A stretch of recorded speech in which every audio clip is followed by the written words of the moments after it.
Halo teman-teman semua, perkenalkan nama saya Ivan Brian dan pada video kali ini saya akan membuat video tentang pengenalan Kotlin dan juga pengenalan constraint dan layout. Jadi langsung saja, apa itu Kotlin?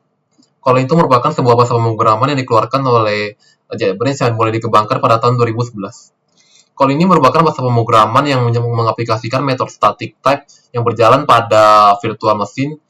Jadi Kotlin ini juga merupakan bahasa pemrograman yang open source. Selain itu juga mendukung object-oriented programming dan fitur fungsionalitas lainnya. Nah, selanjutnya kita langsung saja pada percobaan ini. Nah, di sini untuk membuat sebuah file Kotlin seperti ini, caranya cukup gampang. Pertama, kita klik kanan pada copy example if.app ini. Kita pilih new, Kotlin class or file. Nah, kita pilih opsi file.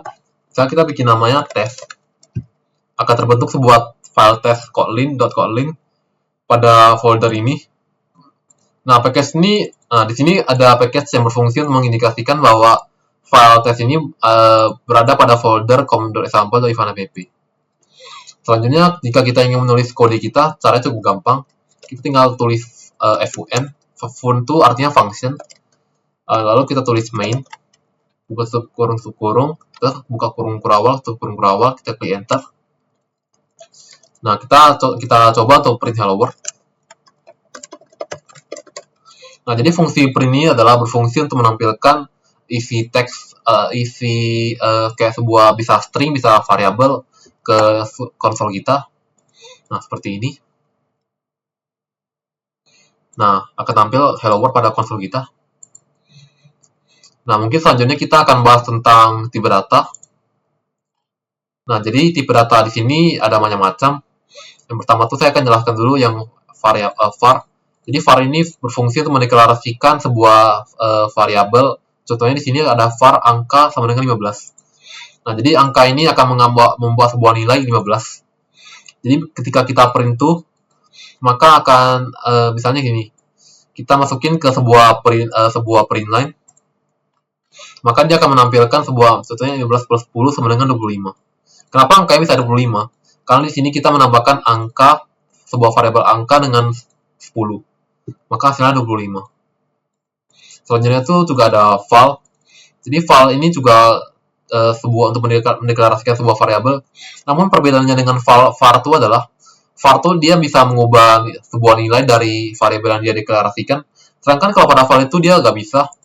Dia tuh nilainya tuh bersifat tetap, tidak bisa diubah-ubah. Jadi misalnya kalau kita mau coba ubah angka ini 10.000, terus kita enter, kita ubah jadi 20.000, maka hal itu tidak bisa. Maka dia akan mereturn sebuah error atau exception gitu. Nah, selanjutnya ada, ini contohnya tuh ada jenis tipe data, ada integer. Integer tuh berfungsi untuk kayak sebuah value untuk yang berupa angka. Contohnya tuh kayak misalnya integer tuh dia bisa memuat angka dari 2 miliar sampai 2 miliar kurang lebih. Kemudian juga ada double yang berfungsi untuk memuat sebuah value dalam bentuk angka, tapi angkanya itu bisa desimal. Dan float juga kurang lebih sama kayak double, tapi perbedaan mereka tuh double tuh dia bisa 15 desimal, sedangkan kalau float tuh cuma bisa 7. Selanjutnya juga ada long, short, dan byte. Nah, untuk long, short, byte ini kita harus mendeklarasikannya kayak misalnya nilai long titik 2. Nah, kita harus tulis long di sini. Kenapa sih kita harus tulis long di sini? Karena Kotlin itu dia misalnya kalau kita nggak tulis, dia bakal mengindikasikan bahwa variabel ini bisa, kalau angka tuh berarti dia integer, kalau dia sebuah teks berarti dia string. Kurang lebih begitu. Jadi kita harus tulis. Nah, untuk long ini kita bisa memuat kira-kira dari min 2/63 sampai 2/63. Selanjutnya juga ada nilai sort. Nilai sort ini atau dengan tipe data sort bisa memuat kira-kira dari min 32.000 sampai 32.000. Dan terakhir ada byte yang kira-kira dia bisa memuat nilai dengan angka min 128 sampai 127. Selanjutnya akan di print. Nah, bisa dilihat pada konsol bawah ini. Nilai-nilai yang variabel yang kita deklarasikan telah berhasil di print pada konsol. Nah, di sini dia menggunakan tambah. Jadi kurang lebih cara print line ini ada dua. Klaim itu bisa pakai kayak ada dolar, ada kurung kerawal seperti ini. Itu setahu saya namanya itu string templating. Kalau satunya lagi kita bisa pakai tambah plus juga buat ngeprint sebuah variabel itu. Nah, jadi sini juga ada tipe variabel char. chart tuh misalnya contohnya kita menggunakan kutip aja udah cukup. Chart tuh kayak satu karakter gitu, misalnya kayak bisa A, bisa B, bisa C, seperti itu. Selanjutnya juga ada boolean.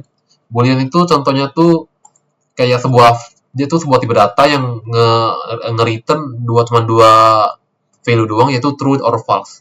Jadi antara hanya dua itu doang. Biasanya tuh dia sering digunain tuh buat kayak if kondisi statement gitu. Selanjutnya juga terakhir ada string.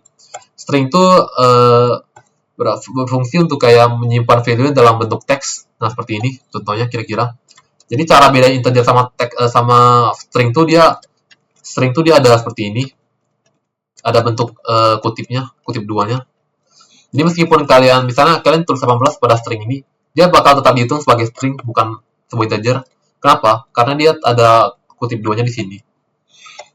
Baiklah, selanjutnya kita akan ke materi selanjutnya, yaitu array. Nah, jadi array ini merupakan sebuah kayak struktur data yang menyimpan sekumpulan sebuah kumpulan elemen dalam tipe data yang sama. Jadi dia tipe datanya tuh harus sama. Kemudian ukurannya tuh juga bersifat tetap atau tidak bisa diubah.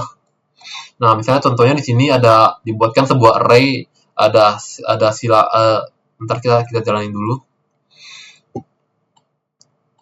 Nah, di sini ada sebuah array, dibuatkan sebuah string dengan panjangnya tuh ada 4, 1, 2, 3, satu lagi 4, apa saja. Nah, di sini untuk ngeprint array-nya itu cukup gampang. Kita tinggal tulis misalnya coba array, terus kita buka kurung siku 0. 0 itu maksudnya array itu pada kalau itu dia dimulai dari indeks ke 0. Artinya misalnya kalau kita mau nampilin silakan ini bukan 1 tapi indeks ke 0. Nah, jadi pas kita mau tampil itu bakal ada tuh silakan. Nah, selanjutnya tuh ada juga 3. 3 tuh berarti saja, yaitu pada indeks ketiga. Selanjutnya kita juga bisa menggunakan content deep string untuk menampilkan semua array isi dari value array ini. Nah, bisa dilihat, silakan tuliskan apa saja. Kemudian juga kita bisa mendapatkan size dari array kita. Ini contohnya, coba array.size. Ada 1, 2, 3, 4, maka 4 value-nya. Dan terakhir kita juga bisa menggunakan fungsi get untuk mendapatkan value dari array. Misalnya ini ada 2 nih. 2 tuh berarti apa? Nah, seperti itu. Selanjutnya juga array itu juga nggak harus string doang, bisa juga integer. Nah, bisa dilihat pada sini kita mendeklarasikan array dengan tipe data integer. Ada 1, 2, 3, 4, 5. Nah, jadi pas kita print tuh, maka dia akan berupa value dari integer, atau misalnya kita 2 nih, berarti ini ngambil indeks kedua, berarti 0, 1, 2, berarti angka 3 yang di print. Kemudian juga ada continuous to string, jadi dia juga bisa nampilin semua isi dari array ini meskipun di integer. Dan terakhir juga size atau panjang data dari array. Nah, selanjutnya, di sini kita juga bisa menampilkan, nah kan misalnya ini kita mau mengubah data angka 5 ini jadi 10. Jadi kita tinggal tulis variabel dari array kita, terus kita tulis .set indeks keempat tuh berarti 5, 10. Ini berarti value yang kita ubah. Jadi pas kita print indeks keempat tuh bakal hasilnya tuh 10. Nah, selanjutnya itu ada collection. Collection itu merupakan sebuah komponen objek yang berfungsi untuk menyimpan dan mengelola sekelompok data. Jadi dia tuh kurang lebih sama kayak array. Cuma bedanya tuh collection tuh dia tuh gak bisa ngubah, dia tuh bisa nambahin value lagi. Kayak contohnya pada array ini, misalnya kalau kita bikin array itu dengan panjangnya ada 4, maka panjangnya cuma bisa 4. Sedangkan kalau pada collection ini dia masih bisa nambah untuk panjang struktur datanya. Nah, seperti ini contohnya. Di sini kan dia ada tiga value, hi, halo, ha. Nah, kita tambahin satu value, sebuah value baru namanya hi. Maka pas kita print akan nambah 1 jadi hi, halo, ha, hi. Kemudian kita juga bisa menggunakan mutable list ini buat nge-remove sebuah indeks. Misalnya kita mau ngehapus indeks hi ini, berarti indeks ke 0. Berarti kita tinggal tulis kata mutable dari remove at 0. Kemudian pas kita print lagi, maka value hi ini akan hilang. Nah, misalnya pada sini sisa halo, aloha, dan hi. Selanjutnya itu juga ada fungsi shuffle. Shuffle ini berfungsi kayak misalnya ngacakin isi value dari shuffle ini, dari kata mutable ini, contohnya seperti ini. Nah, dia pas di shuffle tuh jadi halo, hi, halo, ha. Jadi dia bakal random gitu sih. Nah, selanjutnya tuh ada, nah di sini kan ada list dan mutable list. Nah, jadi perbedaan mereka tuh, kalau mutable tuh value-nya tuh bisa diubah. Misalnya kalau kita bisa ngubah hi ini misalnya kita bisa ngubah indeks ke 0 ini misalnya jadi hello seperti itu. Tapi kalau pada list biasa ini kita nggak bisa ngubah value dari isi list ini. Jadi hanya bisa bersifat tetap, tidak bisa diubah. Kemudian kita juga bisa menampilkan kata pertama dari list kita. Di sini kita menggunakan fungsi first untuk menampilkan kata halo pada konsol. Kemudian juga ada fungsi set. Set ini dia kurang lebih juga sama, cuman yang jadi bedanya tuh dia contohnya seperti ini. Kan ada pemrograman. Jadi ada 3 value, namun pas kita print ke konsol tuh dia cuma ada satu doang. Ada pemrograman sama mobile doang. Jadi ini misalnya kalau ada duplikasi dia bakal nge-merge jadi satu. Terakhir tuh ada map. Jadi fungsi map tuh dia cara pendeklarasian tuh misalnya ada in, string. Nah, misalnya kita ngedeklarasiin bahwa satu tuh memiliki string Sumaya, 2 memiliki string Resti, 3 memiliki string Ramadhani. Jadi kurang lebih seperti itu. Ini adalah hasil konsolnya. Nah, selanjutnya itu ada range. Jadi range itu juga merupakan struktur data yang mendefinisikan sebuah range, sebuah rentang. Misalnya di sini kita mau definisi sebuah rentang 1 sampai 10. Kita buatkan sebuah satu variabel, kemudian titik 2 in range 1 titik 10. Kemudian di sini kita mau ngecek sebuah kondisi, sebuah statement apakah 5 ada di 1 sampai 10. Tentunya pasti true karena ada 5 tuh pasti adalah dalam rentang 1 sampai 10. Selanjutnya itu adalah 11. 11 tuh apakah 11 tuh ada dalam rentang 1 sampai 10? Tentu saja false karena 11 tidak ada 1 sampai 10. Selanjutnya itu juga ada char range. Char range ini dia mirip kayak in range, cuma char tuh dia nge-returnnya dalam bentuk abjad, huruf abjad kayak dari A, B, C, D, E seperti itu. Kemudian dicek apakah R tuh ada dalam huruf abjad. Jika ada maka return true. Apakah U titik atas titik 2 atas ada dalam huruf abjad? Karena tidak ada maka dia akan nge-return value false.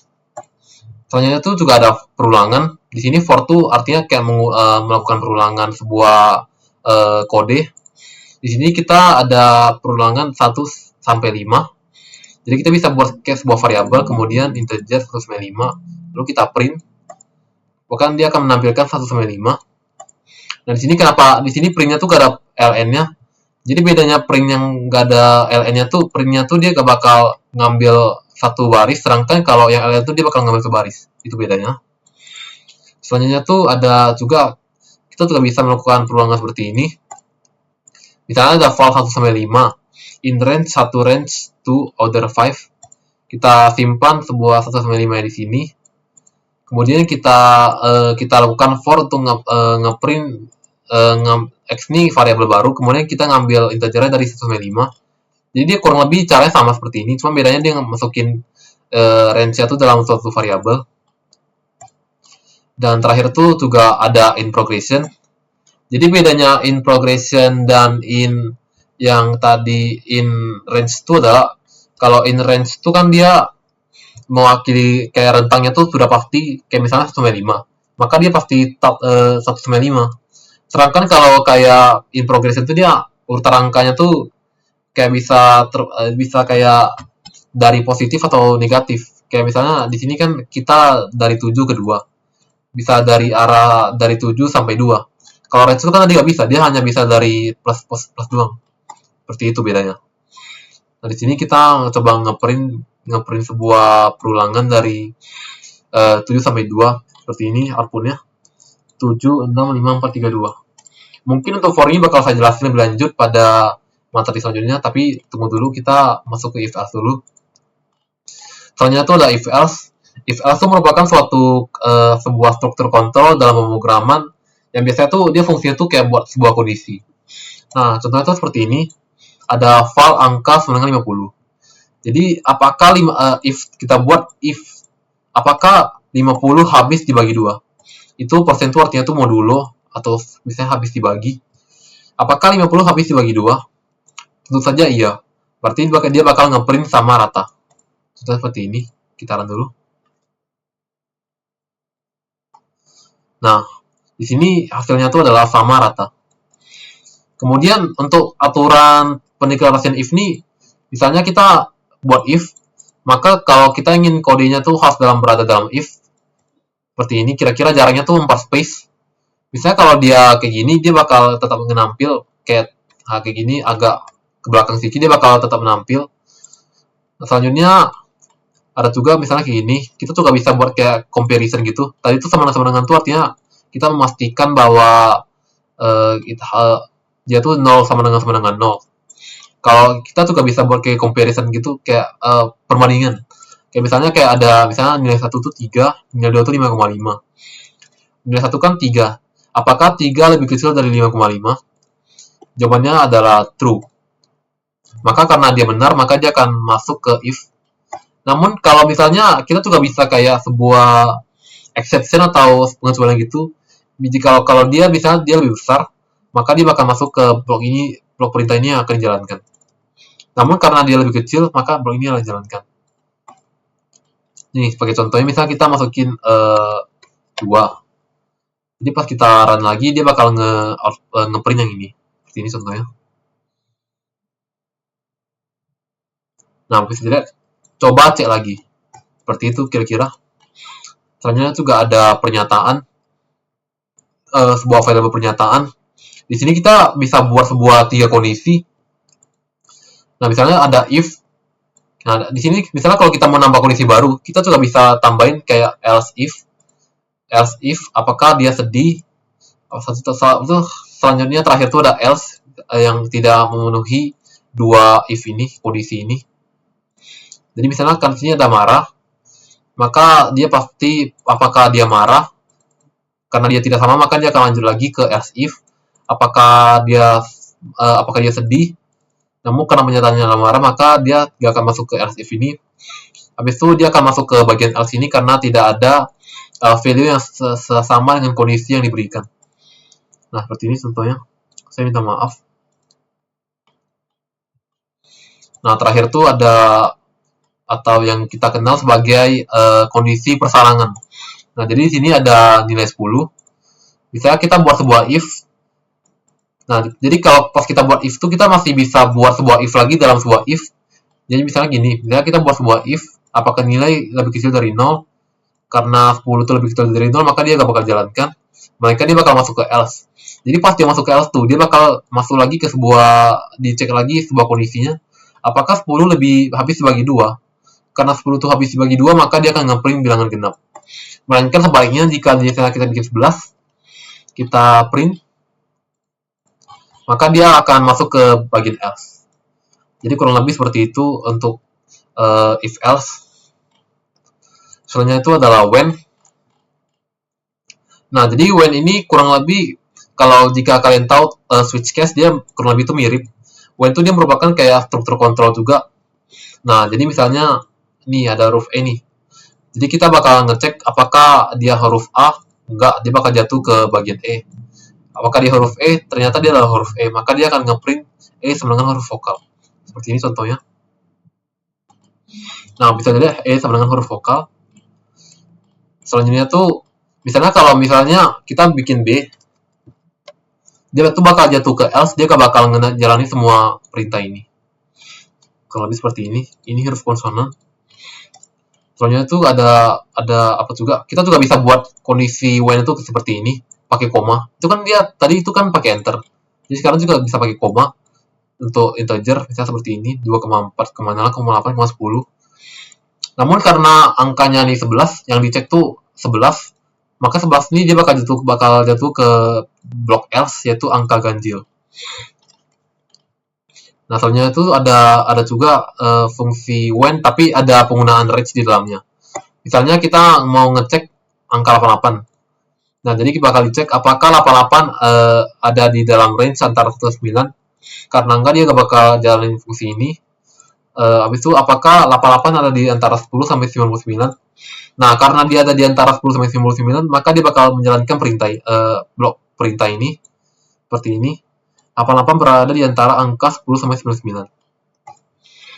Nah, terakhir itu ada nilai kuis. Nah, jadi di sini kita mau ngecek sebuah nilai kuis. Apakah nilai kuis berada dalam 0 sampai 50? Karena 40 ini berada di antara range tersebut, maka dia bakal masuk ke sini. Nah, nilai lulusnya dia bakal 51 bakal dikurangin dengan 40. Kemudian bakal di print, kamu ikut revisi ya. Kamu harus bertambah 11 poin lagi. Kurang lebih seperti itu. Baiklah, selanjutnya itu ada for loop.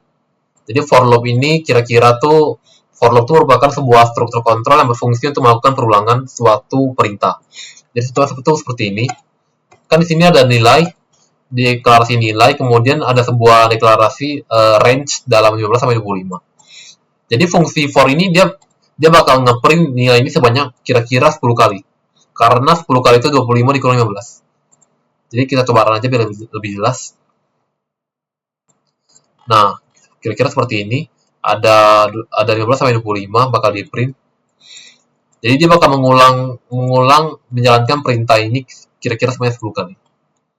Selanjutnya tuh for loop tuh juga bisa digunain buat ngeprint isi dari array. Nah, bisa lihat di sini kita ada 4 value, ada kampus, politeknik, Caltech, Riau. Berarti dia tuh bakal ngejalanin print line kampus ini sebanyak 4 kali. Jadi caranya tuh dia bakal ngedeklarasiin sebuah variabel kosong, kemudian dia bakal tulis apa tipe datanya, karena arraynya string, kita tulis string, dan in kampusku, sebuah value yang ingin kita ekstrak arraynya. Kurang lebih seperti itu. Ini hasilnya kampus Politeknik Caltech Riau. Selanjutnya tuh ada ini juga for loop, tapi ini bedanya tuh kurang lebih sama, tapi bedanya tuh dia pakai dot index. Itu kira-kira tuh kayak dia metode yang printnya tuh dari panjang dari array-nya. Kan panjang array-nya tuh ada 4. Jadi dia bakal ngeprint kayak 3. Jadi sini ada di misalnya n2. Berarti dia nggak bakal ngeprint isi array dari 0, dimulai dari 0 sampai 3. Kurang lebih seperti itu. Soalnya tuh ada yang terakhir, coba array. Di sini dia bakal ngeprint, ngebuat sebuah array dulu. Ada 2, 4, 5, 8, 11. Kemudian dia bakal ngecoba for. Kemudian di sini dia bakal coba array.withIndex. Nah, di sini dia bakal ngambil index dan nilainya. Misalnya, contohnya itu kan IDX itu kan indeksnya. Indeksnya tuh berarti dia bakal bisa pada indeks 0. Berarti dia ngambil indeks ke 0 dari si array ini. Kemudian dia juga ngambil array-nya, isinya yaitu 2. Maka kemudian pas dia cek apakah 2 tuh habis dibagi 2 sama dengan 0. Namun karena aja dia bakal masuk ke bilangan genap. Nah, kurang lebih seperti itu, indeks ke 0, kemudian bilangan genap. Nah, kurang lebih seperti itu untuk penggunaan for loop. Kita masuk ke selanjutnya, yaitu do while loop. Nah, jadi di sini ada 2 contoh, yaitu while sama do while. Jadi mereka itu kurang lebih sama kayak for loop, cuman bedanya tuh cuma beda caranya aja. Nah, di sini kita bahas aja. Jadi pertama kita buat dulu sebuah var angka sama dengan 10. Kemudian kita gunain perintah while, apakah 10 lebih besar sama dengan 5? Karena dia bakal ngeprint bakal ngeprint angka ini, yaitu 10. Kita run dulu sebentar. Nah, yaitu iterasi ke 10. Kemudian biar dia tuh gak loop selamanya, kita harus melakukan decrement, yaitu angka min-min. Jadi fungsinya tuh kayak, contohnya tuh kayak angka dikurang 1. Nah, gitu fungsinya. Jadi dia bakal ngeprint dari 10 sampai 5. Nah, kenapa nih 5 juga masuk? Karena dia lebih besar sama dengan. Kurang lebih seperti itu.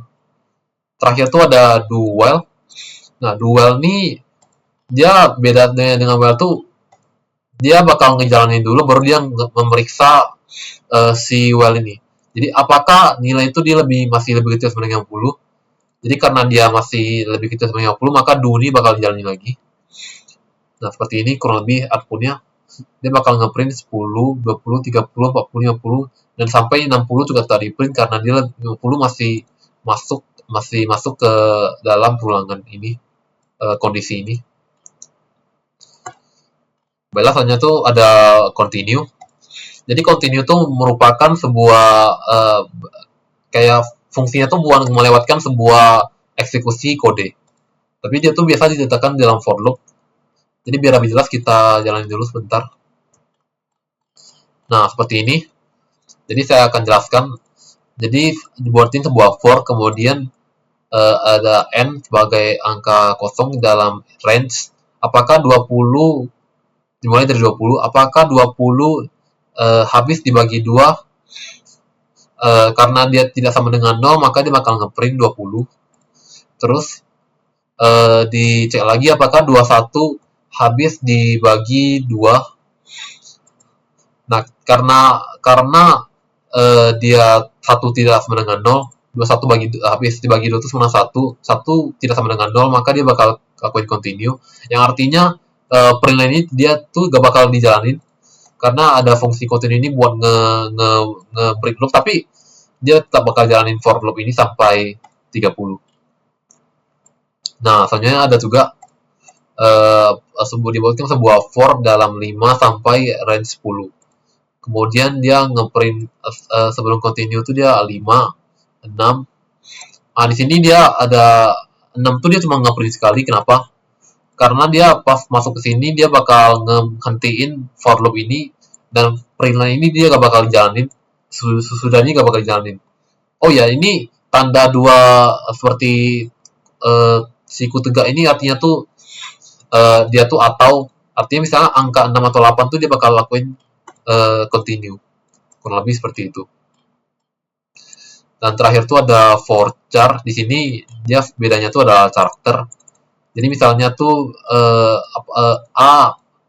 oh ya, di sini dia tuh melakukan for loop bersarang. For loop ini juga bisa dilakuin kayak if else tadi yang bisa bersarang juga. Jadi bisa ada for dalam for.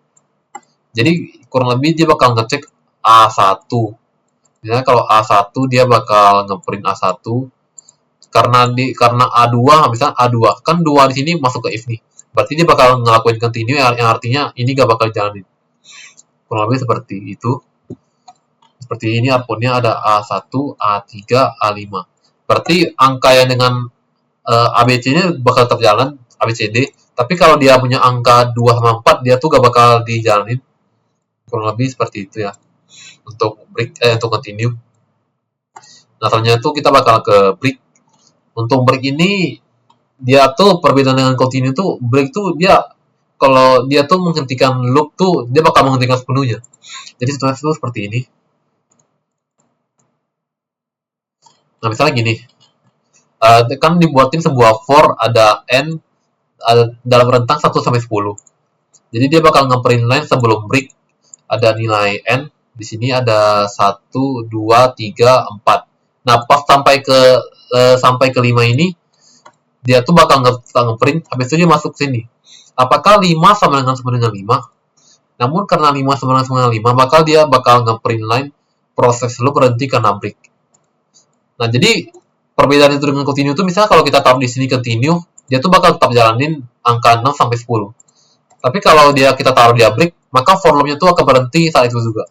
Berarti angka rentang sampai 6 sampai 10 tuh tidak bakal dijalani lagi. Seperti itu kira-kira untuk penggunaan break. Selanjutnya tuh ada juga di sini chart juga. Di sini karena dia bakal dijalanin A1 sama A2 doang. Hingga A1 sama A2 karena dia for loop bersarang. Berarti dia bakal pas dia ketemu 2 dia bakal break. Berarti 3 sama 4 tuh dia gak bakal ngeprint antara A, B, C, D. Dan terakhir tuh ada juga contoh loop. Di sini ada contoh loop, dibuatin contoh loop for nilai in dalam rentang 1 sampai 10. Jadi jika misalnya dia if nilai sama dengan 5, maka dia akan melakukan break contoh loop. Jadi ini kurang lebih seperti ini untuk penggunaan contoh break. Baiklah teman-teman, Selanjutnya saya akan menerapkan konsep-konsep dari constraint layout dengan membuat sebuah aplikasi kalkulator sederhana kira-kira seperti inilah ya. Mungkin kita lakukan saja sekarang. Pertama-tama tuh kita klik kanan pada app, kita pilih new, kita pilih activity, kemudian kita pilih empty view activity. Kita kasih namanya tuh kalkulator. Kalau udah kita klik finish, terus kita pilih add. Nah di sini kira-kira maka akan terbuat sebuah kode kalkulator baru sama activity baru di sini. Kita klik saja. Nah di sini kita akan menambahkan judul baru di sini. Tambahin judul baru. Mungkin judulnya kita bisa kasih namanya kalkulator.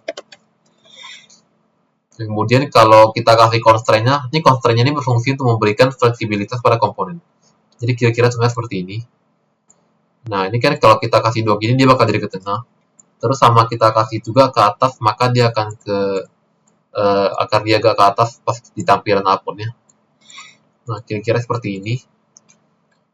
Mungkin kalau kalian mau bahas teksnya juga bisa. Kita klik logo search pada atribut sini. Nah kita klik. Kita cari text size. Kita ubah jadi 24. Nah, seperti ini kira-kira. Kemudian kita tambahin text input. Di sini ada number ya. Kita kan mau buat kalkulator, jadi kita buat number aja. Jadi kita buat dulu constraint-nya. Kita buat dia ke tengah. Ini kurang lebih seperti ini. Kemudian nah di sini kan ada ID-nya, kita ubah saja. ID ini bakal berguna untuk apa? Misalnya kita import 1. Kita ubah refactor. Refactor ini fungsinya tuh buat mengubah isi codingannya. Kita juga bisa ubah di codingan sih sebenarnya. Nah, seperti ini. Ini bakal berubah kalau kita refactor. Nah, kita tambahin lagi input kedua di sini. Input kedua. Kita kasih constraint 1 buat ke atas, ke kiri, dan ke kanan. Nah, kira-kira lalu kita tambahin juga misalnya input 2. Kita refactor. Udah. Terus selanjutnya kita tambahin button buat agar bisa menambah. Nah, di sini kita drag button kita ke sini. Kasih constraint.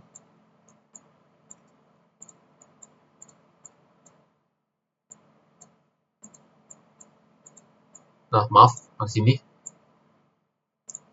Kemudian kita ubah misalnya tambah. Ini mungkin boleh juga kita ubah jadi tambah.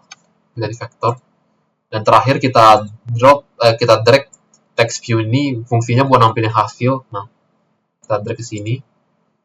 Kita ubah misalnya teksnya ini hasil. Sama ini juga kita ubah aja lah jadi hasil. Kemudian jangan lupa kasih constraint. Kita main end.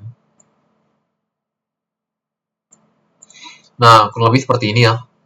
Kalau udah kurang lebih untuk front-nya udah selesai, mungkin kita akan lanjut saja ke bagian back-end-nya. Kita bisa klik kalkulator pada Kotlin di sini, nah, di sini atau di sini lah. Dan kemudian kita pada line words ini kita klik enter. Kemudian kita buat sebuah variabel untuk menampung text input yang tadi kita buat tadi. Nah, caranya tuh kita ketik var import 1. Kemudian di sini titik dua sini kita pilih edit text karena ini namanya edit text. Edit text sama dengan kita akan mau cari ID-nya, kita bisa pakai find buat ngambil ID-nya. Terus kita pilih R titik, nanti R itu buat ngereferensiin package kita. Kemudian kita pilih ID, kemudian kita pilih import 1. Nah, misalnya kalau di sini ada error, kita bisa kita hover di sini. Mungkin kita bisa surprise missing every ID with an annotation. Nah, maka akan dibuat sebuah annotation baru kira-kira di sini ya.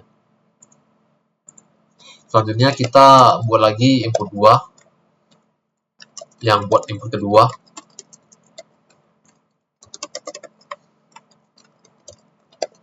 Nah, kita bikin MP2 di sini. Ini kelebihan. Nah, kalau udah kita import, kita ambil juga button. Misalnya tadi kan kita buat, enggak, kita buat tambah tadi ya, tambah sama dengan find view by ID. Sebentar, ini bukan tambah harusnya sih, ini harusnya button, maaf. Nah, button. Kemudian baru sini, pas di sini kita baru bikin tambah ID button. Enggak, tambah. Nah, oke. Selanjutnya kita juga ambil salah satu lagi, yaitu hasil. Buat kita nge-replace value dari hasil tadi yang tadi kita buat. Kita buat var hasil titik 2. Mungkin tadi itu namanya text view ya. Text view sama dengan find view by ID r.id.hasil. Nah, kalau udah seperti ini, kita buat dulu sebuah on-click listener. Fungsinya tuh buat ngambil, jadi kalau misalnya button ini, button set on-click listener. Nah, fungsinya misalnya kalau button ini dipencet, maka akan melakukan sebuah aksi. Nah, misalnya kita buat aksinya tuh, ntar kita ambil dulu lah ya, kita ubah dulu variable input ini jadi string. Import 1 sama dengan var a sama dengan import 1.text.toString. Nah, seperti ini kira-kira. Kita buat juga yang kedua, toString.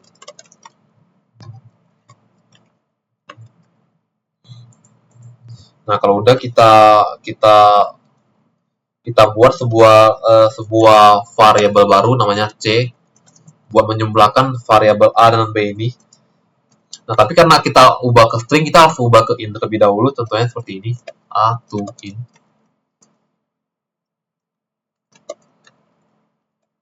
plus b to int.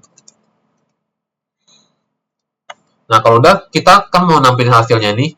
Jadi caranya tuh cukup gampang. Tadi kita tinggal ketik hasil .set set text, kemudian kita tulis c toString. Posisi koma. Nah, kurang lebih harusnya udah jadi ya. Kemudian kita coba run lah ya. Di sini kita run saja. Nah, kita pilih app. Dan di sini karena saya menggunakan device HP saja, kita pilih saja running device. Nah, kita klik run.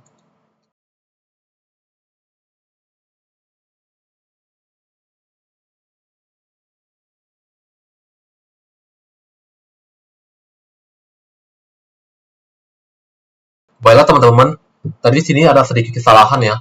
Jadi misalnya kalau kita mau tampil ini activity ini sebagai yang duluan, kita harus mengubah sedikit codingannya pada Android Manifest.xml di sini. Nah, di sini kita bisa, nah sini awalnya intent filternya tuh di bagian activity, bagian main. Namun karena kita ingin menampilkan kalkulator sebagai yang paling pertama, maka kita tinggal ubah saja intent filter ini ke bagian activity di kalkulator di sini. Nah, jadi pas kita jalanin kan, yang bakal nampil duluan tuh yang kalkulator, bukan yang main. Sekarang kita coba lagi ya, 10 tambah 5. Nah, hasilnya 15, berarti kalkulator kita sudah berhasil. Namun sini ada satu error yang bakal bisa terjadi. Kalau misalnya kita gak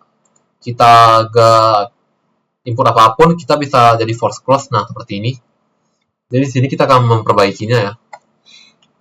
Jadi caranya tuh cukup gampang. Kita bisa pakai if else seperti di sini. Nah, kita pertama-tama kita ke sini kan, kita buat sebuah if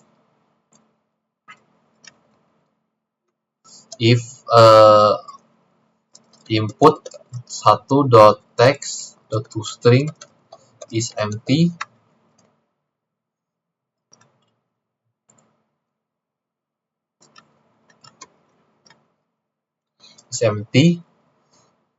maka kita berhasilnya sama dengan hasil.setText juga boleh, sama dengan nggak usah tangan ya, kita bikin aja tolong inputkan sesuatu. Itu juga dengan else. Lalu kita pindahin aja ini ke sini.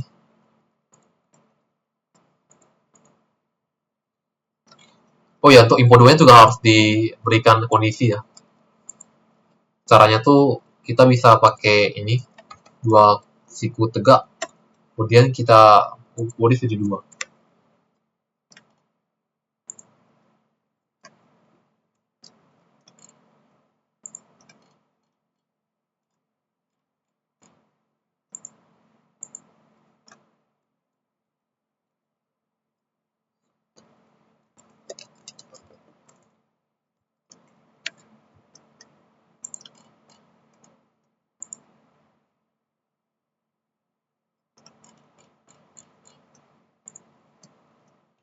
Nah, seperti ini.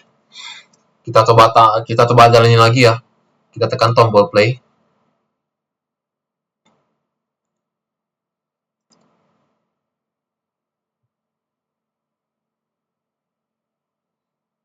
Nah, misalnya kita coba import lagi ya 10. Tapi kalau kita gak import apa-apa, dia bakal nampil. Tolong importkan sesuatu. Mungkin sekian dari video saya kali ini. Mungkin masih banyak kesalahan yang telah saya buat. Mohon maaf. Saya ucapkan terima kasih.